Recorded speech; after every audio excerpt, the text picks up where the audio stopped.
அனைவருக்கும் வணக்கம். நான் ஜோதிடர் தமிழரசன் பேசுகிறேன். இந்த சேனல் ஃபஸ்ட் டைம் பார்க்குறவங்களா இருந்தீங்கன்னா சப்ஸ்கிரைப் பண்ணிக்கோங்க, பெல் பட்டனை கிளிக் பண்ணிக்கோங்க, ஆளுங்கிற ஆப்ஷன் இருக்கும் அதையும் செலக்ட் பண்ணிக்கோங்க. அப்போ தான் நாங்கள் போடுற வீடியோஸ் எல்லாமே உங்களுக்கு நோட்டிஃபிகேஷன் வரும்.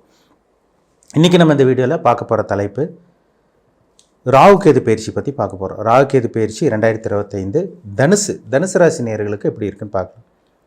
உங்கள் ராசிக்கு ராகு பாருங்க 4ஆம் இடத்துல சுகஸ்தானத்தில் இருக்கார். மீன ராசியில் செஞ்சிருக்காங்க ராகு. 10ஆம் இடத்துல கேது கன்னி ராசியில் இருக்காங்க. வர்ற மே மாதம் 18ஆம் தேதி ராகுகேது பயிற்சி நடக்கும். வர்ற மே மாதம் 18 ஞாயிற்றுக்கிழமை இரவு 7:38 பார்த்தீங்கன்னா ராகுகேது பயிற்சி நடந்துடும். அதாவது 4ஆம் இடத்துல இருக்கிற ராகு 3ஆம் இடத்துக்கு வந்துடுவார். உங்களுக்கு பார்த்தீங்கன்னா உங்கள் ராசிக்கு 10ஆம் இடத்துல இருக்க கேது பார்த்தீங்கன்னா 9ஆம் இடமான பாகிஸ்தானத்துக்கு போயிடுவார். இதுதான் ராகுகேதோட நிலை, சரிங்களா? எப்போவுமே ராகுகேது ரிவர்ஸாக தான், ஆன்டி கிளாக் வைஸாக தான் நகரக்கூடிய கிரகங்கள். மற்ற கிரகம்லாம் நேர்கதியாக அப்படியே உங்களுக்கு ஸ்ட்ரெயிட்டாக உங்களுக்கு கிளாக் வைஸாக நகரும். ராகுகேதோட இயல்பே எப்போவுமே ஆன்டி கிளாக் வைஸ் தான். ஏன்னா அவர் பார்த்திங்கன்னா இயற்கை பாவ கிரகம், சாயா கிரகம், நிழல் கிரகம். அவங்களுக்கு சொந்த வீடே கிடையாது. எந்த வீட்டுக்கு ஆன்டி கிளாக் வைஸ் போய் எந்த வீட்டுக்கு போய் உட்காடுறாங்களோ அந்த வீட்டு அதிபதி போலவே அதோட வீட்டோட ஓனர் மாதிரியே செயல்பட ஆரம்பிப்பாங்க ராகுகேதுக்கள். ஏன்னா ராகு பாம்பினுடைய தலைப்பகுதின்னு சொல்லப்பட்டிருக்கு. கேது பாம்பினுடைய உடல் மற்றும் வால் பகுதி. கேது தடை பண்ணக்கூடிய கிரகம் தான் கேது. இருக்கிற இடத்த அப்படியே கெடுப்பார், சிதைக்கிற கிரகம் தான் கேது, தடை பண்ணுற கிரகம் தான் கேது. ராகு இருக்கிற இடத்த பெருசுப்படுத்திட்டு பிரம்மாண்டப்படுத்திட்டு போயிட்டே இருப்பார். ராகு பார்த்திங்கன்னா திருப்திப்படுத்த முடியாத கிரகங்க ராகு. அதனால தான் போகக்காரகன், சுகபோகத்துக்கெல்லாம் அதிபதி பார்த்திங்கன்னா ராகு தான். ஒருத்தனை பணக்காரன் ஆக்குன்னா ராகு தான். ராகு தசை நிறைய பேர் பாருங்கள், மிகப்பெரிய கோடீஸ்வரன் அவங்கள ஜாதகத்தெல்லாம் பார்க்கும்போது இந்த ராகு தசையில் தான் பணக்காரன் ஆவாங்க. கேது ஆன்மீகத்தை கொண்டு போகிறது, ஒரு விரக்தி கொடுக்கறது, எதுலேயும் ஒரு நாட்டம் இல்லாமல் போகிறது, இதெல்லாமே இந்த கேதுவோட வேலை. இப்போ நம்ம இந்த ராகுகேது பயிற்சி தனுசு ராசி நேயர்களுக்கு எப்படி இருக்குன்னு நம்ம பார்க்க போகிறோம். தனுசு ராசி பார்த்தீங்கன்னா நீங்கள் பார்த்தீங்கன்னா உங்கள் ராசிக்கு 4ஆம் இடத்துல இருக்கிற ராகு 3ஆம் இடத்துக்கு வர்றது, முயற்சி ஸ்தானத்துக்கு வர்ற ராகு ஒரு நல்ல ஒரு ராகு தான். குரு உங்களுக்கு ஏற்கனவே உங்களுக்கு 7ஆம் இடத்துக்கு வந்துடுவார். உங்களுக்கு சனி 4ஆம் இடத்துல இருக்கார். குரு 7ஆம் இடத்துக்கு வர்றது ஒரு சிறப்பான ஒரு அமைப்பு.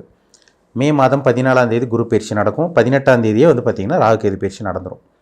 அப்போ குருவோட பார்வையில் 3ஆம் இடத்துல இருக்கிற ராகு ஒரு அற்புதமான ராகு. தன்னம்பிக்கை, தைரியம், வீரியம் எல்லாம் உங்களுக்கு பெருசுப்படுத்தும், அதிகப்படுத்தும். உங்களுக்கு முயற்சியே பண்ணாதவங்க பார்த்தீங்கன்னா ஒரு தைரியத்தோட, ஒரு உத்வேகத்தோட, ஒரு வீரியத்தோடு செயல்பட போகிறீங்க. உங்களோட முயற்சி சக்ஸஸ் தான், இனி தோல்வி கிடையாது தனுசு ராசி நேயர்களுக்கு. அதே மாதிரி பார்த்தீங்கன்னா 3ஆம் இடங்கிறது உங்களுக்கு கம்யூனிகேஷன், அடுத்தவங்களோட கம்யூனிகேஷன் பண்ணுறது, நல்ல ஒரு நட்பு வட்டாரம் கிடைக்கிறது, புதிய மனிதர்களோட தொடர்பு கிடைக்கிறது, இதெல்லாமே உங்களுக்கு நிச்சயமாக கிடைக்கும். முயற்சி வீண் போகாதுங்க. நீங்கள் எடுத்து வைக்கிற முயற்சி வீண் போகாது, ஏதோ ஒரு ரூபத்தில் சக்ஸஸ் கிடைச்சிடும். இதெல்லாமே இந்த 3ஆம் இடத்துல இருக்கிறாகவும் நிச்சயமாக ஏற்படுத்தி கொடுக்கும். கவலைப்படாதீங்க, பயப்படாதீங்க. உங்கள் வாழ்க்கை அடுத்த கட்டத்துக்கு போகும். உங்கள் வாழ்க்கையை என்னென்னலாம் கஷ்டப்பட்டீங்களோ, ஏன்னா ஏகப்பட்ட கடன் தொல்லை பிரச்சனை, மன உளைச்சல், பணப்பிரச்சனை இப்படி தானே போயிட்டுருக்கு. இது எல்லாமே சரி செய்யக்கூடிய காலகட்டம் உங்களுக்கு வந்துருச்சு. இந்த மே மாதம் நடுப்பகுதியிலேருந்தே பாருங்கள், 14-15க்கு அப்புறமே பாருங்கள், நிறைய மாற்றங்கள் உங்கள் வாழ்க்கையில் நிச்சயமாக நடக்கும். இந்த குரு பயிற்சிக்கு அப்புறமே உங்களுக்கு 4 நாள்லேயே உங்களுக்கு ராகுகேது பயிற்சி நடந்துடும். இதெல்லாமே உங்களுக்கு சாதகமான ஒரு அமைப்பாக தான் நிச்சயமாக உங்களுக்கு இருக்கும். அதேமாதிரி பார்த்திங்கன்னா உங்களுக்கு கேது 9ஆம் இடமான பாகிஸ்தானத்துக்கு வர்றாரு. தந்தையோட ஆரோக்கியத்தில் கவனமாக இருக்கணும். தந்தைக்கு உங்களுக்கு வாக்குவாதம் வர்றது, அப்பாவோட சொந்தக்காரங்களுக்கு உங்களுக்கு ஆகாமல் போகிறது, இல்லை அப்பாவுக்கு உங்களுக்கு கருத்து வேறுபாடு வர்றது, இந்த மாதிரி விஷயங்களும் உங்களுக்கு கேது கொடுத்துரும். கவனமாக இருக்கணும். மற்றபடி உங்களுக்கு கேது ஒரு ஆன்மீக ஸ்தானம் 9ஆம் இடம். அந்த இடத்துல ஆன்மீக கிரகம் இருக்கிறது. ஆன்மீக பிரயாணம், ஆன்மீக சுற்றுலா போகிறது, தீர்த்த யாத்திரைக்கு போகிறது, மனசுக்கு பிடிச்ச கோயிலுக்கு போகிறது, புண்ணிய ஸ்தலங்களுக்கு போகிறது, மகான்களோட தரிசனம், இதெல்லாமே உங்களுக்கு நிச்சயமாக உங்களுக்கு கிடைக்கும், சரிங்களா? இதெல்லாம் ஆன்மீக பிரயாணத்துக்கெல்லாம் தடங்களே கிடையாது இந்த டைம்லலாம். ஆனால் பொதுவாகவே தனுசு ராசிக்காரங்க ஆன்மீகவாதியாக தான் இருப்பீங்க. சாமி நம்பிக்கை உடையவர்கள் தான் தனுசு ராசி நேயர்கள். இந்த டைமில் பாருங்கள், இந்த ராகுகேது பயிற்சி ஒரு நல்ல ஒரு பயிற்சியாக உங்களுக்கு இருக்குது. நல்லா இருக்குங்க, கவலைப்பட வேண்டாம். நீங்கள் எடுத்து வைக்கிற ஒவ்வொரு முயற்சியும் உங்களுக்கு சாதகமாக உங்களுக்கு அமைய போகுது. கேது ஒரு மாற்றத்தை கொடுப்பார் உங்களுக்கு. 9ல் இருக்கிறனால இப்போ ட்ராவலிங்கில் பார்த்திங்கன்னா ஒரு மாற்றத்தை கொடுக்கும். பிஸ்னஸ் பண்ணிகிட்டு இருக்கவங்களும் எப்படி இருக்கும் கேட்குறீங்க. ராசிக்கு 7ஆம் இடத்துக்கு குரு வர போகிறாரு. அவர் உங்கள் ராசிக்கு 11ஆம் இட லாபஸ்தானத்தை பார்க்க போகிறாரு. ராசிக்கு 3ஆம் இட முயற்சி ஸ்தானத்தை பார்க்க போகிறாரு. இது எல்லாமே உங்களுக்கு ஒரு சிறப்பான ஒரு அமைப்பாக உங்களுக்கு இருக்கும். எல்லாமே உங்களுக்கு நல்லபடியாக உங்களுக்கு நடக்க போகுது. உங்கள் ராசியை குரு பார்க்குறாரு. ஒரு விடியல் பிறக்க போகுதுன்னே சொல்லாங்க. இருட்டுக்குள்ளே இருக்க நீங்கள் வெளிச்சத்தை பார்க்க போகிறீங்க. ஒரு நல்ல ஒரு வெளிச்சத்தை பார்க்க போகிறாங்க தனுசு ராசி நேயர்கள். ஏன்னா கஷ்டத்தில் தான் இருந்தீங்க, இருட்டுக்குள்ளே தான் இருந்தீங்க, நரக வேதனை தான் நினச்சிட்டு இருந்தீங்க. மெயினாக பணப்பிரச்சனை, உங்களால் அடுத்தவங்க யூஸ் ஆகிருப்பாங்க, உங்களால் அடுத்தவங்க தான் பெனிஃபிட் ஆகிருப்பாங்க. ஏன்னா தனுசு ராசிங்கிறது ஒரு ஏமாளியான ராசி, மனித நேயம் கொண்ட ராசி தான் தனுசு ராசி. இல்லாதவங்களுக்கு கொடுத்து உதவி செய்வீங்க, தனக்கு இல்லைனாலும் அடுத்தவங்களுக்கு 10 ரூபா 20 ரூபா கொடுத்து உதவி செய்கிறவங்க. உதாரணத்துக்கு சொல்கிறேன், தனக்கு இல்லைனாலும் அடுத்தவங்களுக்கு கொடுத்து உதவி செய்கிற மனசு உங்களுக்கு வரும். அப்பேற்பட்ட ராசி தனுசு ராசி.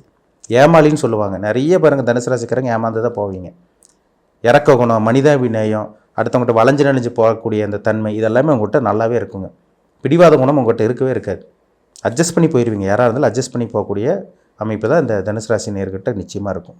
அதனால் பயப்பட வேண்டாம். இந்த 3ஆம் இடத்துக்கு வரக்கூடிய ராகு ஒரு யோகத்தை கண்டிப்பாக செய்யும். திடீர் அதிர்ஷ்டத்தை கொடுத்துரும். நல்லா எடுத்து வைக்கிற ஒவ்வொரு முயற்சியும் உங்களுக்கு சாதகமாக கொடுத்துரும்.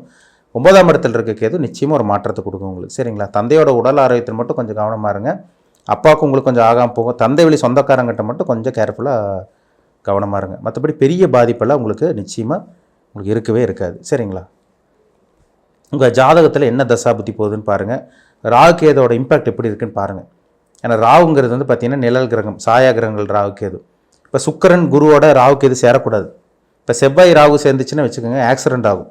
செவ்வாய் கேது சேர்ந்தவங்களுக்கு பைல்ஸ் ப்ராப்ளம், மூலம் சம்மந்தமான பாதிப்பு, ரத்த சம்மந்தமான பாதிப்பு, பல் சம்மந்தமான பாதிப்பு, பல்லில் பிரச்சனை வருது, பல் அடிக்கடி சொத்தப்பல் ஆகிறது, பல்ல பிடுங்கிறது எல்லாமே செவ்வாய் ராகு செவ்வாய் கேது தான்.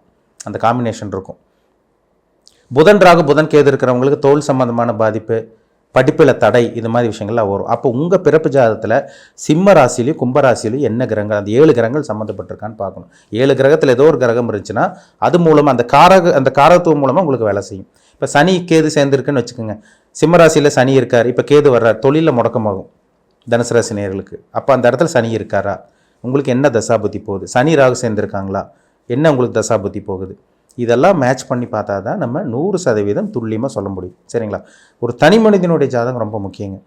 நவகிரகங்கள் 9 கிரகங்கள், சூரியன், சந்திரன், செவ்வாய், புதன், குரு, சுக்கிரன், சனி, ராகு, கேது, இந்த கிரகங்கள் தானே மனுஷனே ஆட்டி படைக்குது. மனுஷன் வாழ்கிறதே இந்த 7 நாட்குள்ளே தான். அது வந்து பார்த்திங்கன்னா 9 கிரகமான 7 நாட்குள்ளே நம்ம வாழ்ந்துட்டுருக்கோம். வாரத்துக்கு 7 நாள். ஏன் 9 நாள் கிடையாதுன்னா அது இயற்கை பாவகிரகம். ராகு கேதுக்கு வந்து பார்த்திங்கன்னா நிழல் கிரகங்கிறனால அதுக்கு அந்த நாட்கள் கிடையாது. இப்போ பார்த்திங்கன்னா உங்களுக்கு திங்கள் முதல் ஞாயிற்றுக்கிழமை வரைக்கும் எல்லா கிரகமும் வந்து பார்த்திங்கன்னா அந்த 7 கிரகம் வந்து பார்த்திங்கன்னா ஒவ்வொரு நாளும் ஒவ்வொரு கிரகத்தோட தாக்கத்தில் தான் மனுஷன் வாழ்ந்துட்டு இருக்காங்க. அப்போ உங்கள் ஜனன ஜாதகத்தில் அந்த கிரகங்கள் சாதகமாக இருந்தால் உங்களுக்கு நல்லது நடக்கும். ஏன்னா கிரகங்கள் தான் மனுஷனே இயக்குது, நவகிரகங்கள் தான் மனுஷனே ஆட்டி படைக்குது. அப்போ இந்த கிரகங்கள் வந்து உங்களுக்கு சாதகமாக இருந்துச்சுன்னா நிச்சயமாக சாதகமான அமைப்பு தான் இருக்கும், நல்லது பண்ணிட்டு போயிட்டே இருக்கும். கெட்ட கிரகத்தோட தசாபுத்தி நடந்தால் எப்படி இருக்கும்? அப்போ கெட்டதாங்க நடக்கும், எப்படி நல்லது நடக்கும்?